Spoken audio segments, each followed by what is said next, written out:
વડોદરાના પ્રતાપનગર સ્ટેશનથી ઉપડીને ડભોઈ અને છોટાઉદેપુર તરફ જઈ રહેલી પેસેન્જર ટ્રેન એક મોટો અકસ્માત નડ્યો હોવાની ઘટના સામે આવી છે. ડભોઈ તાલુકાના થુવાવી સ્ટેશન નજીકથી જ્યારે ટ્રેન પસાર થઈ રહી હતી ત્યારે અચાનક એક ભેંસ રેલવે ટ્રેક પર આવી ગઈ હતી. ટ્રેનના લોકો પાયલોટે અબોલ પશુને બચાવવા માટે તાત્કાલિક ઇમરજન્સી બ્રેક મારી હતી, પરંતુ અંતર ઘણું ઓછું હોવાને કારણે અકસ્માત ટાળી શકાયો ન હતો.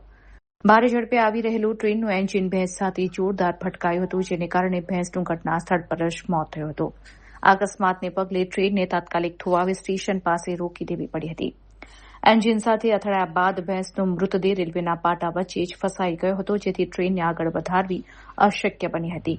આ કપરી પરિસ્થિતિમાં ટ્રેનમાં સવાર મુસાફરો ભારે આવ્યા હતા. મુસાફરો અને રેલવે સ્ટાફની સંયુક્ત મદદથી ભારે જહેમત બાદ ભેંસના મૃતદેહને પાટા પરથી દૂર કરવામાં આવ્યો હતો. આ સમગ્ર ઘટનાને કારણે રેલવે વ્યવહાર થોડા સમય માટે ખોરવાઈ ગયો હતો અને ટ્રેન અડધો કલાક જેટલી મોડી પડી હતી.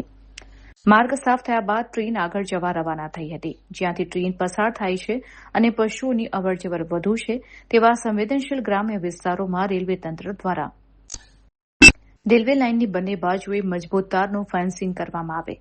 રેલવે પ્રશાસન દ્વારા આ બાબતે કોઈ ચોક્કસ અને કાયમી આયોજન કરવામાં આવે, જેથી ભવિષ્યમાં આવા અકસ્માતો અટકાવી શકાય અને મૂંગા પશુઓ તેમજ માનવ જિંદગીને સુરક્ષિત રાખી શકાય.